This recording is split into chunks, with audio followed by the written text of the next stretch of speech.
Hi, I'm Zibby Owens, and you're listening to the award-winning podcast, Moms Don't Have Time to Read Books. Please sign up for my newsletter at zibbyowens.com for weekly updates about my podcasts, events, and more. Also, follow me on Instagram at Zibby Owens and also at Moms Don't Have Time to Read Books. And finally, join my virtual book club called Zibby's Virtual Book Club, which meets every other Tuesday at 2 p.m. Eastern Time until 3 p.m. and features half an hour of book club discussion followed by 30 minutes of Q&A with the author whose book we've just discussed.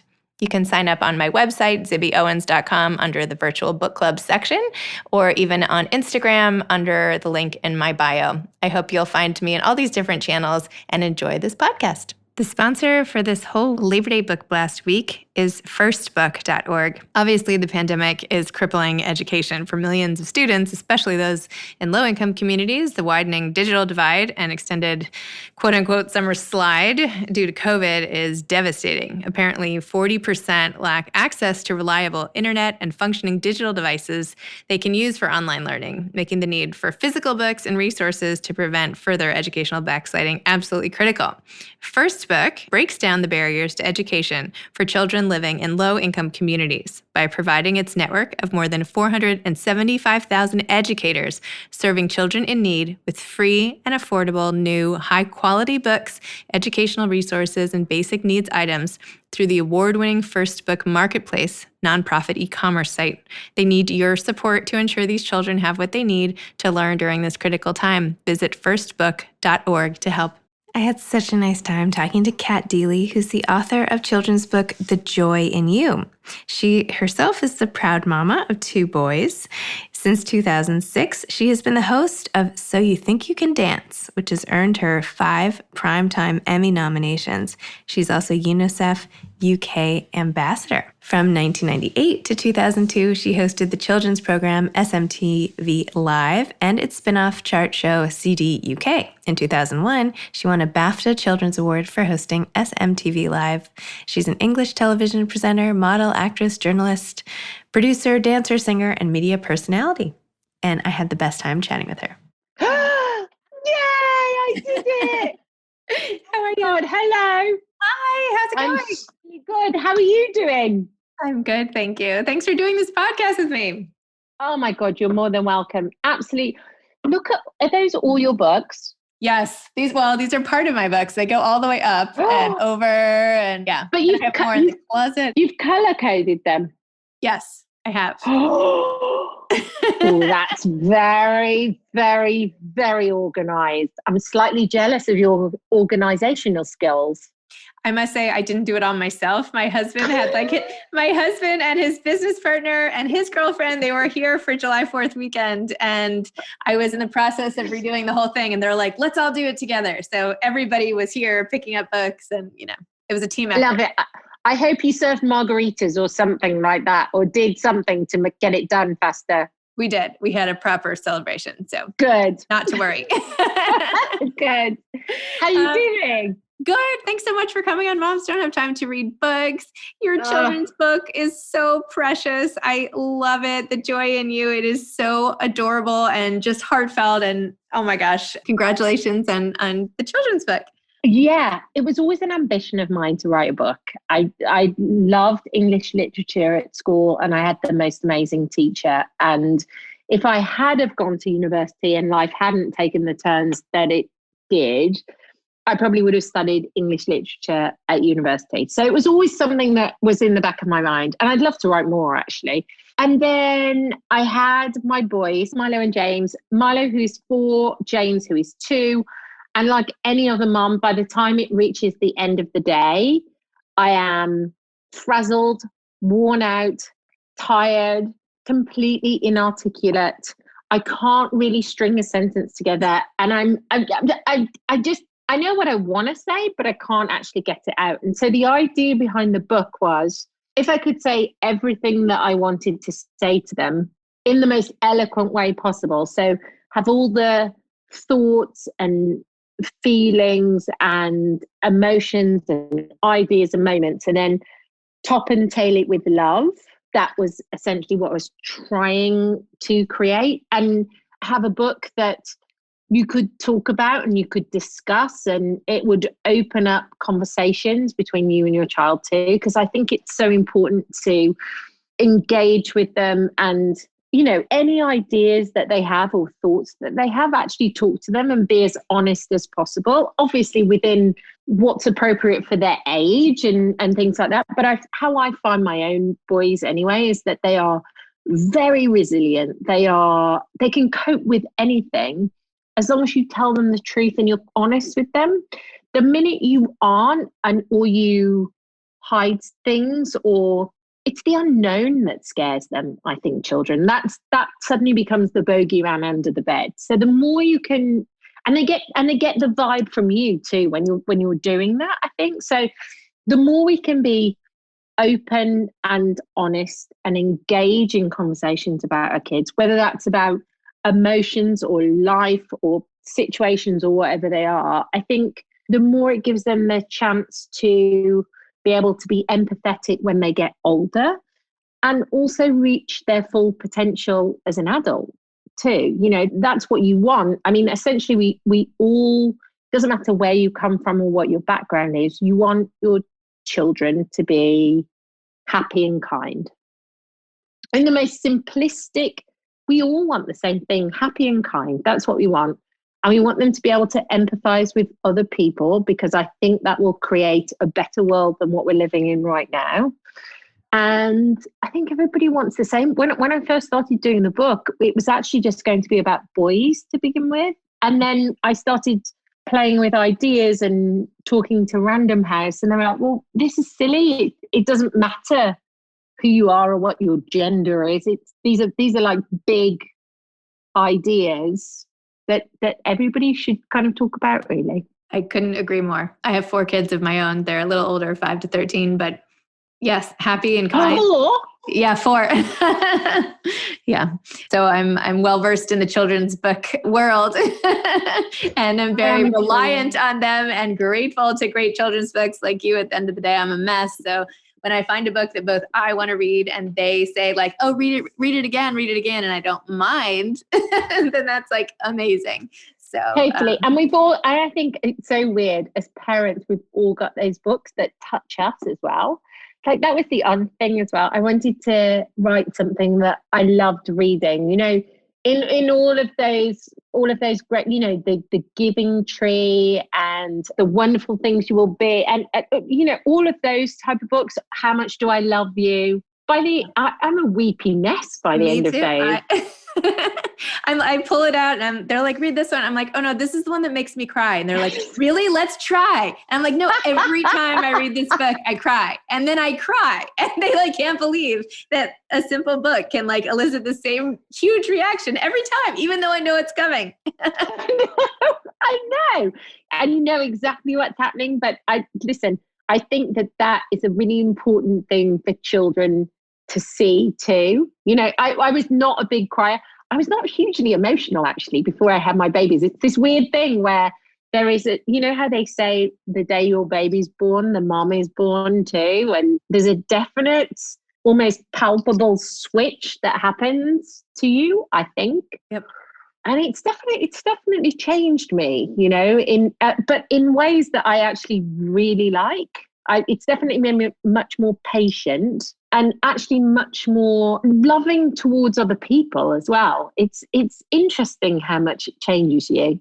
Do you think it pervades your work life too? Like every interaction, or mostly in the personal sphere? No, I think every single interaction, actually. I always feel a bit like now when I'm just out and about, you just never know what's happening in somebody else's life at that specific moment or time when you interact with them. And so I think it's very important that we approach people with just a little bit of kindness. And I think, by the way, I think ourselves too. I think so often as women, we're the carers, we're the sorters, we're the people who organize, we make things happen, we get things done, we split up fights, we feed people, we cook for people, and I think that we could do with being just a little bit kinder on ourselves too. That is definitely true.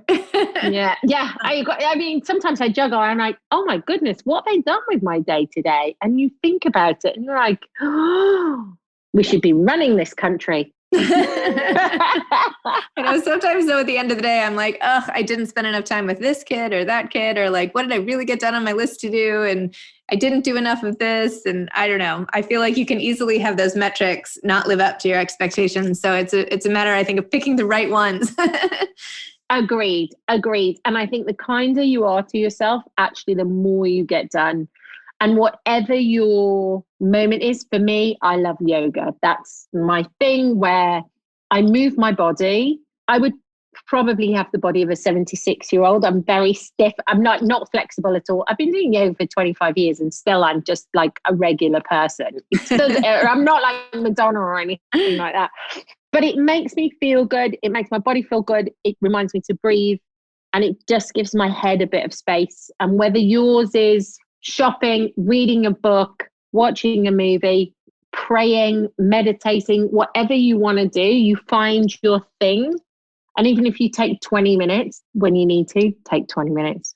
And I think that's exactly what your book is teaching kids, right? Find your thing, whether it's dancing or wandering or anything they want. It's like, you can't do it wrong. Painting, just dreaming. Yeah. The line I loved the most in your book was right at the end when you said, if you ever lose your way or you don't believe you can, just look beside you. That's where I'll always be, cheering you on and believing forever in the wonder that's you.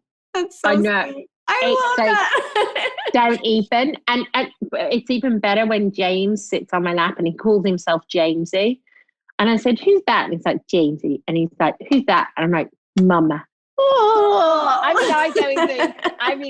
just dissolve into an emotional puddle of a mess. But I do think that, listen, my thing, when I think about it, I think that small people are like little seeds that just need feeding and watering and light on them. And then their brains kind of explode almost like trees and branches going off them. And I feel like the more we can stimulate them and try all different things with them, the better they are.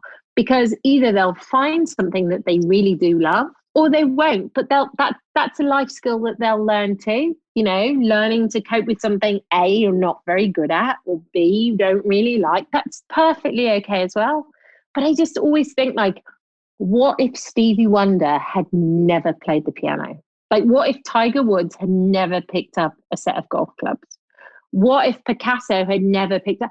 And there are millions of people out there that have not reached their full potential just because they haven't tried what they want to do.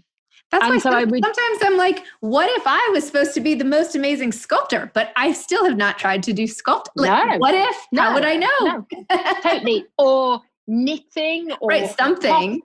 Potholing or whatever it is. Like, and there are plenty of things, but just like, what if you'd never tried it? And so I feel just the more we can throw at them, and I don't mean like exhausting them or anything like that, but try this, it's something new. Let's try this. And it doesn't have to be, they don't have to be Stephen Hawking. You know what I mean? Like, it could just be, I remember being a kid and a moment of joy that I remember was I was bodyboarding in the ocean, not surfing because I wasn't big enough. I was probably about 8, I guess. And I remember being in the ocean, and the ocean's a little bit scary when you're 8, right? Because you can't quite tell what's coming where and how it's going to, but that almost adds to the excitement of it. Like, that's what made it so great. And either the wave that comes is going to kind of tip you off and throw you down to the bottom and roll you around, or it's going to send you hurtling into shore and you're going to squeal with delight, and I'm going to race my brother back and it's going to be amazing. And I remember staying in the ocean until my feet were blue. Like, I loved it so much. And I think there's even simple things like that. You know what I mean? Like, I think that's one thing that we're all learning from being in the situation that we're in right now with the global pandemic. I think it's about finding the simple things that bring you so much joy.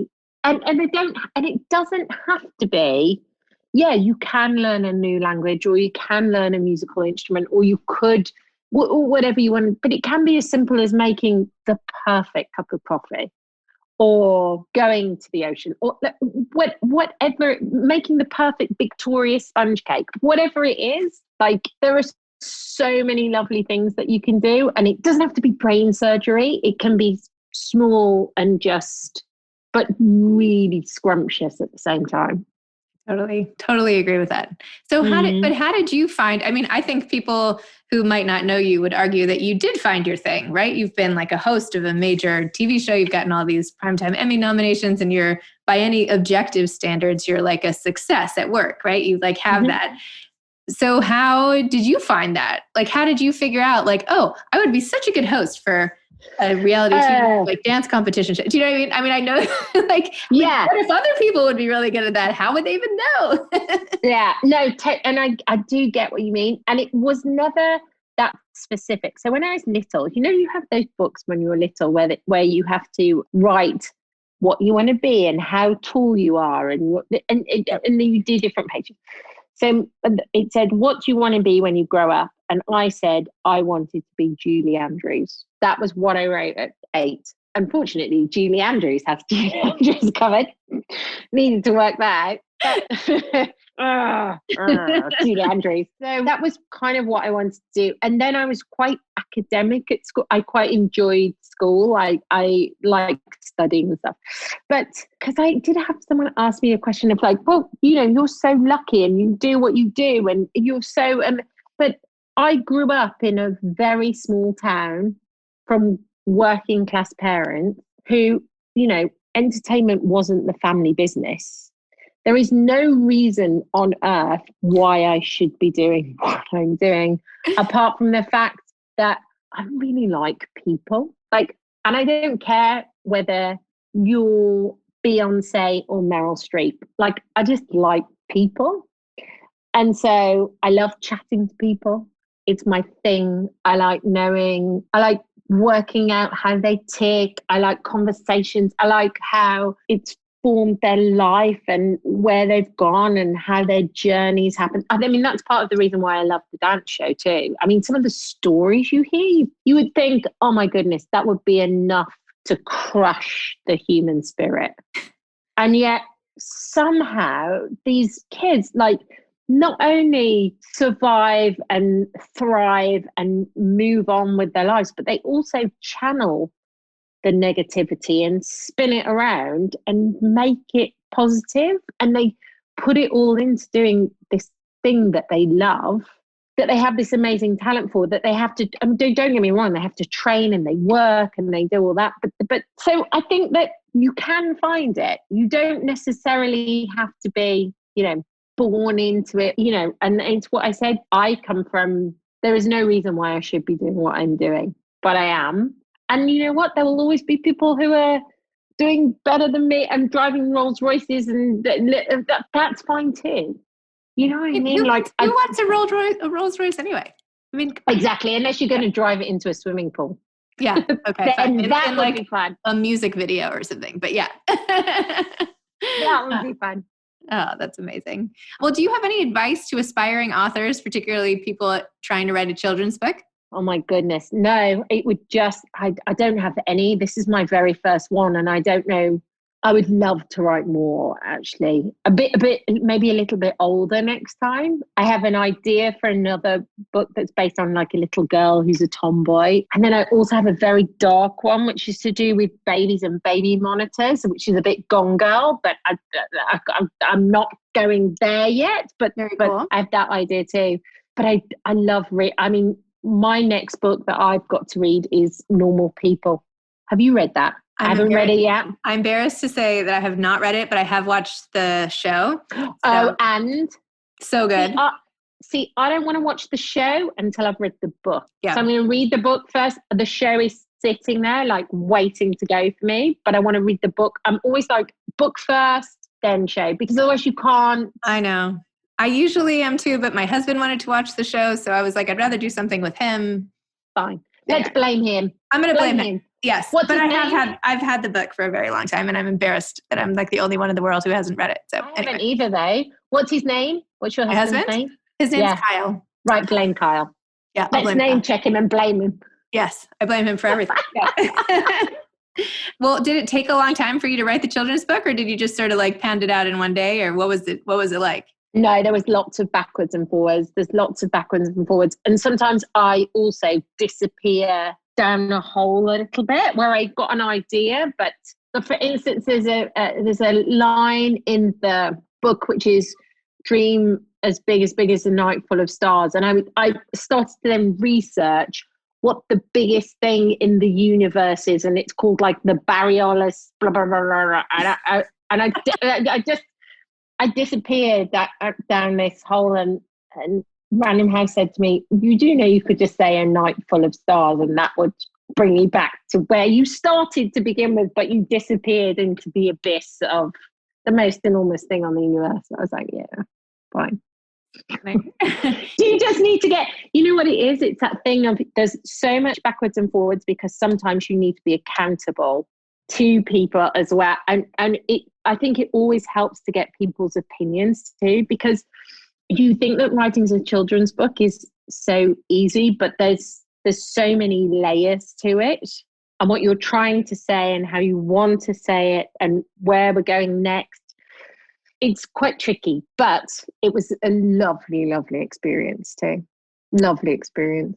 And what's coming next in terms of, and then I'll leave you alone. I know I've taken a lot of your time, but what's coming next in terms of like your regular life versus your book life? Like, do you know with the whole pandemic, what's even on the So, no, I don't really. So essentially what's happened is Milo has been off school since March. So that's 6 months of homeschooling, which has actually, I'm lucky. Milo is 4, so I don't have to teach him algebra and Latin. Like, I've taught him to read in the time that we've had at home, which is lovely. I would never get the chance to do that normally, ever. So it's really special. And then James is 2, and he's got all these cute little, he's like gabbling, but he's got all these weird like little peccadillos with his language where he's like, Mum, dinosaur rap. Dinosaur rap, Mum. Let's do some dinosaur rap. And he's like got this, which is like the cutest thing too. And normally I would never get the chance to hang out as much. And they're at that age where they want to hang out with me. It's not like I've got 2 teenagers at home where I'm thinking, oh, you know, they've not seen their friends. And so I've actually been really lucky. So then Milo goes back to school in September. We do all the press for the book. We're doing like worldwide press as well. And then when the pandemic hit, I was shooting a new show for Disney. So we shot about 5 of them. So we've got to wait and see when we can go back into the studio and protocols and all that kind of stuff. So basically, it's just a big wait and see, essentially. So I think like everybody, right? Pretty much. How have you been? Have you been okay? Oh, that's like a whole nother podcast. You don't want to know my whole story, but how old are your children? 5, 7, and I have 2 13-year-olds. So twins? We've all twins. Yes. Wow. Yes. That's a very full house. It's a very full house. They are going back to school. So at least I know that's happening for at least a month or 2 until they cancel it again. At least I'll take those mornings that they go back. But by the way, I think they're going to do the same here too, because it's literally like my 4-year-old doesn't understand social distancing, you know, and then they're going to go back and it's going to be flu season.